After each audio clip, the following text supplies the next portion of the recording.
Hi friends, welcome back to our YouTube channel. So ಇವಾಗ ನಾನು video ಮಾಡ್ತಿರೋ ಉದ್ದೇಶ ತಮ್ಮನೇಲಿ ನೋಡಿನೇ ಗೊತ್ತಾಗಿದೆ. ಸೊ ಕಂಡಕ್ಟರ್ಗೆ ಕಾಲ್ ಆಗಿತ್ತು. ಸೊ KA ಕಡೆಯಿಂದ 240 ಪೋಸ್ಟ್ ಇತ್ತು. ಇದು HK ಅವರಿಗೆ ಮಾತ್ರ, ನಾನ್ HK ಅವ್ರಿಗೆ 60 ಪೋಸ್ಟ್ ಇತ್ತು. ಸೊ ಅದರ ಎಕ್ಸಾಮು ಇನ್ನೂ ಅಪ್ಲಿಕೇಶನ್ ಹಾಕೋಕ್ಕೆ ಡೇಟೇ ಮುಗ್ದಿಲ್ಲ. ಆಲ್ರೆಡಿ ಎಕ್ಸಾಮ್ ಡೇಟ್ ಅನೌನ್ಸ್ ಮಾಡಿದ್ದಾರೆ. ಸೊ ನಾನು ಹೇಳಿದೆ ನಿಮಗೆ ಅಪ್ಲಿಕೇಶನ್ ಹಾರ್ಡ್ಲಿ ಒಂದು 2 ಮಂತ್ಸು ಕೂಡ ಟೈಮ್ ಸಿಗೋಲ್ಲ ಅಂತ. ಸೊ ಹಂಗೆ ಆಗಿದೆ. ಹಾಗಂತ ಪ್ಯಾನಿಕ್ ಆಗೋ ಅವಶ್ಯಕತೆ ಇಲ್ಲ. ನೀವು ಆಲ್ಮೋಸ್ಟು ಓದಿರ್ತೀರಿ. ಸೊ ಈ ಟೈಮಲ್ಲಿ ಏನು ಮಾಡಬೇಕಂತ ನಾನು ಹೇಳ್ತೀನಿ. ಇದನ್ನು ನೀವು ಫಾಲೋ ಮಾಡಿದ್ರೆ ನಿಮಗೆ ಸಕ್ಸಸ್ ಸಿಗೋ ಚಾನ್ಸಸ್ ತುಂಬ ಜಾಸ್ತಿ ಇದೆ. ಸೊ ಹಾರ್ಡ್ಲಿ ನಿಮಗೆ ಇವತ್ತಿಗೆ ಲೆಕ್ಕ ತೊಗೊಂಡ್ರೆ ಕರೆಕ್ಟಾಗಿ ಇನ್ನೊಂದು ತಿಂಗಳಿಗೆ ಎಕ್ಸಾಮ್ ಇದೆ, ಆಯಿತಾ. ಸೊ ಇದಕ್ಕೆ ಅಪ್ಲಿಕೇಶನ್ ಹಾಕಬೇಕಂದ್ರೆ ಕಂಡಕ್ಟರ್ ಲೈಸೆನ್ಸ್ ಕಂಪಲ್ಸರಿ ಇರಲೇಬೇಕಿತ್ತು, ಆಯಿತಾ. ಇವಾಗ ಅಪ್ಲಿಕೇಶನ್ ಹಾಕ್ಬೇಕಾದ್ರೆ ನಿಮಗೆ ಕೇಳಿಲ್ಲ. ಸೊ ನೀವು ಎಕ್ಸಾಮ್ ಬರೆದು ನೀವು ಡಾಕ್ಯುಮೆಂಟ್ ವೆರಿಫಿಕೇಷನ್ಗೆ ಹೋದ್ಮೇಲೆ ನಿಮಗೆ ಅಲ್ಲಿ ನಿಮ್ಮದು ಕಂಡಕ್ಟರ್ ಲೈಸೆನ್ಸ್ ಇಲ್ಲಾಂದರೆ ರಿಜೆಕ್ಟ್ ಮಾಡೋ ಚಾನ್ಸಸ್ ತುಂಬ ಇದೆ. ಅಂದರೆ ರಿಜೆಕ್ಟ್ ಮಾಡೇ ಮಾಡ್ತಾರೆ 100%. ಸೊ ಅದಕ್ಕೋಸ್ಕರ ಇದರಲ್ಲಿ ಇವಾಗ ಎಷ್ಟು ನನಗೆ ಗೊತ್ತಿರೋ ಹಾಗೆ ಕಂಡಕ್ಟರ್ ಲೈಸೆನ್ಸ್ ಇಲ್ಲದೇ ತುಂಬ ಜನ ಅಪ್ಲೈ ಮಾಡಿದ್ದಾರೆ. ಸೊ ಅವರೆಲ್ಲ ನಿಮಗಿನ್ನ ಜಾಸ್ತಿ ಸ್ಕೋರ್ ಮಾಡಿದ್ರಂದರೆ ಅವರು 1:5 ಲಿಸ್ಟಲ್ಲಿ ಅವ್ರು ಬರೋ ಚಾನ್ಸಸ್ ಇರುತ್ತೆ. ಸೊ ಅವರು 1:5 ಲಿಸ್ಟಲ್ಲಿ ಬಂದರೆ ನಿಮಗೆ ಪ್ರಾಬ್ಲಮ್ ಏನಾಗುತ್ತೆ ಅಂದರೆ ಅವರು DVಗೆ ಸೆಲೆಕ್ಟ್ ಆಗ್ತಾರೆ. ಅವರು DVಗೆ ಸೆಲೆಕ್ಟ್ ಆಗಿ ಅಲ್ಲಿ ರಿಜೆಕ್ಟ್ ಆಗ್ತಾರೆ. ಸೊ ಮತ್ತೆ ಅಲ್ಲಿ DVಗೆ ಮತ್ತೆ ಸೆಕೆಂಡ್ ಲಿಸ್ಟ್ ಬಿಡ್ತಾರೋ ಇಲ್ವಾ ಅದು ಹೇಳೋಕ್ಕಾಗಲ್ಲ. ಸೊ ಅದಕ್ಕೋಸ್ಕರ ಇವತ್ತಿಂದ ನಿಮ್ಮ ಟಾರ್ಗೆಟ್ ಏನಂದರೆ ನೀವು ಅಟ್ಲೀಸ್ಟ್ ಆ 1:5 ನೀವು ಬಂದರೆ ನೀವು ಅಪಾಯಿಂಟ್ ಆಗೋ ಚಾನ್ಸಸ್ ತುಂಬ ಇದೆ, ಆಯಿತಾ. ಸೊ ನೀವು ನೋಡ್ತಾ ಇರ್ಬೋದು, ಸಾಮಾನ್ಯ ಪತ್ರಿಕೆ ಮತ್ತು GK ಪೇಪರ್ ಮತ್ತು ಕಮ್ಯುನಿಕೇಷನ್ ಪೇಪರ್ ಇರೋದು ಸೇಮ್. BMTC ಕಂಡಕ್ಟರ್ ಯಾರ್ಯಾರೆಲ್ಲ ಎಕ್ಸಾಮ್ ಬರ್ದಿರೆ ಸೊ ನಿಮಗೆ ಒಂದು ಐಡಿಯಾ ಇರುತ್ತೆ. ಅಂದರೆ ನಾರ್ಮಲ್ ಅಂದರೆ PUC ಲೆವೆಲ್ ಅಲ್ವಾ. ಅಂದರೆ ನೀವು BMTC HK ಮತ್ತು ನಾನ್ HK 2 ಪೇಪರ್ ಇದೆಯಲ್ಲ ಕಂಡಕ್ಟ್ರದು, ಆ ಪೇಪರ್ನ ರೆಫರ್ ಮಾಡ್ಬೋದು. ಮತ್ತು KA ನಡೆದಿರೋಂಥ SDA ಪೇಪರ್ಸ್, ಸೊ ಆ ಲೆವೆಲ್ಗೆ ಎಕ್ಸಾಮ್ ಕ್ವಶನ್ ಪೇಪರ್ ಬರೋ ಚಾನ್ಸಸ್ ಇದೆ. ಆ ಮ್ಯಾಕ್ಸಿಮಮ್ ನಿಮಗೆ ಕರೆಂಟ್ ಅಫೇರ್ಸ್ ಜಾಸ್ತಿ ಇವಾಗ ಈ ಒಂದು ತಿಂಗಳಲ್ಲಿ ನೀವೇನು ಮಾಡಬೇಕಂದ್ರೆ ಲಾಸ್ಟ್ 6 ಮಂತ್ಸ್ ಮ್ಯಾಗ್ಝಿನು, ಅದರಲ್ಲಿ ಒಂದು ಲಾಸ್ಟ್ 3 ಮಂತ್ಸ್ಗೆ ಜಾಸ್ತಿ ಫೋಕಸ್ ಮಾಡಿ. For example September, October, November 3 months magazine ಕಂಪಲ್ಸರಿಯಾಗಿ ಅಂದರೆ ರಿವಿಷನ್ ಜಾಸ್ತಿ. ಅಂದರೆ ಆ 3 ತಿಂಗಳಲ್ಲಿ ಯಾವುದೇ ಕ್ವಶನ್ ಕೇಳಿದ್ರು ನೀವು ಅಟೆಂಡ್ ಮಾಡೋ ಥರ ಓದಿ. ಮತ್ತು ಮೇಯ್ನ್ ಕೋರ್ಸ್ ಹಿಸ್ಟ್ರಿ KA ನಾನು ನೋಡಿದ ಮಟ್ಟಿಗೆ ಹಿಸ್ಟ್ರಿ ಮೇಲೆ ಜಾಸ್ತಿ ಕ್ವಶನ್ ಬರ್ತಾಯಿದೆ.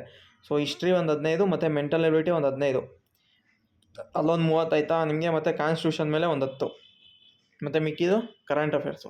ಇಷ್ಟು ಫೋಕಸ್ ಮಾಡಿ. ಮತ್ತು ಕಮ್ಯುನಿಕೇಷನ್ ಪೇಪರಲ್ಲಿ ನಿಮ್ಮ ಕನ್ನಡ ಮೀಡಿಯಮ್ ಇದ್ದರೆ ನಿಮ್ಗೆ ಇಂಗ್ಲೀಷ್ ಬರೋಲ್ಲ ಅಂದರೆ ತಲೆ ಕೆಡಿಸ್ಕೊಂಡು ಹೋಗ್ಬೇಡಿ. ಇಂಗ್ಲೀಷಲ್ಲಿ ನಿಮ್ಗೆ ಹಾರ್ಡ್ಲಿ ಒಂದು 35 ಕ್ವಶನಲ್ಲಿ ಒಂದು 20 ಕ್ವಶನ್ ಈಸಿ ಇರುತ್ತೆ. ಆ 20 ಮಾತ್ರ ಅಟೆಂಡ್ ಮಾಡಿ. ಮತ್ತು ಕನ್ನಡ ಮತ್ತು ಕಂಪ್ಯೂಟರ್ ಮ್ಯಾಕ್ಸಿಮಮ್ ಹಾಕೋಕ್ಕೆ ಟ್ರೈ ಮಾಡಿ.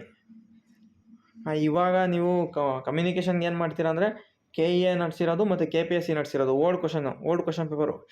ಈ ಒಂದು ತಿಂಗಳಲ್ಲಿ ನೀವೇನು ಮಾಡಬೇಕಂದ್ರೆ ಜಾಸ್ತಿ ಓಲ್ಡ್ ಕ್ವಶನ್ ಪೇಪರೇ ನೋಡಬೇಕು, ಆಯಿತಾ. ಕಮ್ಯುನಿಕೇಷನ್ಗೆ ಅದು ಬಿಟ್ಟು ಬೇರೆ ಏನು ಓದೋಕ್ಕೆ ನಿಮ್ಗೆ ಟೈಮ್ ಇಲ್ಲ.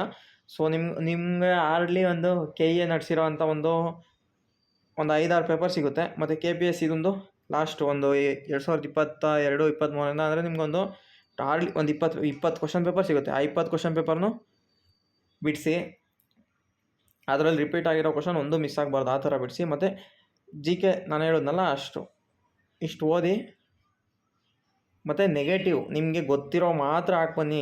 ಯಾಕೆಂದರೆ ಇಲ್ಲಿ ಮಿನಿಮಮ್ ಎಲಿಜಿಬಲ್ ಆಗಬೇಕಂದ್ರೆ ಮಿನಿಮಮ್ 30% ತೊಗೊಳ್ಳೇಬೇಕು. 30% ಅಂದರೆ 2 ಪೇಪರಿಂದ ಸೇರಿ 60, ಆಯಿತಾ. ಲಾಸ್ಟ್ ಟೈಮು 60 ಮಾರ್ಕ್ಸ್ ತೊಗೊಳ್ದೇನೆ ಎಷ್ಟೋ ಜನ ಕ್ವಾಲಿಫೈ ಆಗಲಿಲ್ಲ. 1:2 ಅಷ್ಟೇ ಸಿಕ್ಕಿದ್ರು, 1:5 ಕರಿಬೇಕಿತ್ತು BMTC ಕಂಡಕ್ಟ್ರದು. ಸೊ ಅದಕ್ಕೋಸ್ಕರ ಗೊತ್ತಿರೋದು ಮಾತ್ರ ಅಟೆಂಡ್ ಮಾಡಿ. ನೆಗೆಟಿವ್ ಎಲ್ಲ ಹಾಕೋಕ್ಕೆ ಹೋಗಲೇಬೇಡಿ. ನಿಮ್ಗೆ ಅದ್ರ ಬಗ್ಗೆ ಏನೂ ಐಡಿಯಾ ಇಲ್ಲ ಅಂದರೆ ಆ ಕ್ವಶನ್ನ ಟಚ್ ಮಾಡೋಕ್ಕೆ ಹೋಗಬೇಡಿ. ಮತ್ತು ಇನ್ನೊಂದು KA 5ನೇ ಆಪ್ಷನ್ ಕೂಡ ಇಂಟ್ರೊಡ್ಯೂಸ್ ಮಾಡಿದ್ದಾರೆ, ಆಯಿತಾ.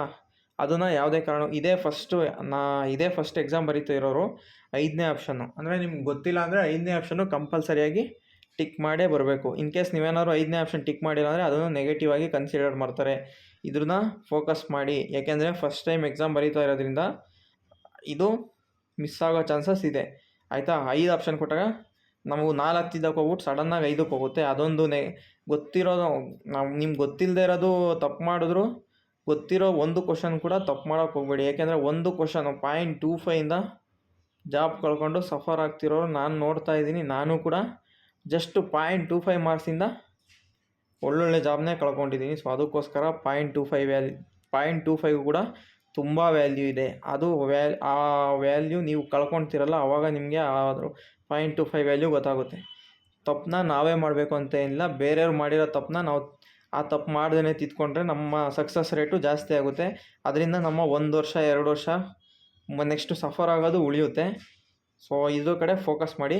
ಗೊತ್ತಿಲ್ಲ ಅಂದರೆ 5ನೇ ಆಪ್ಷನ್ ಕಂಪಲ್ಸರಿಯಾಗಿ ಟಿಕ್ ಮಾಡಿ.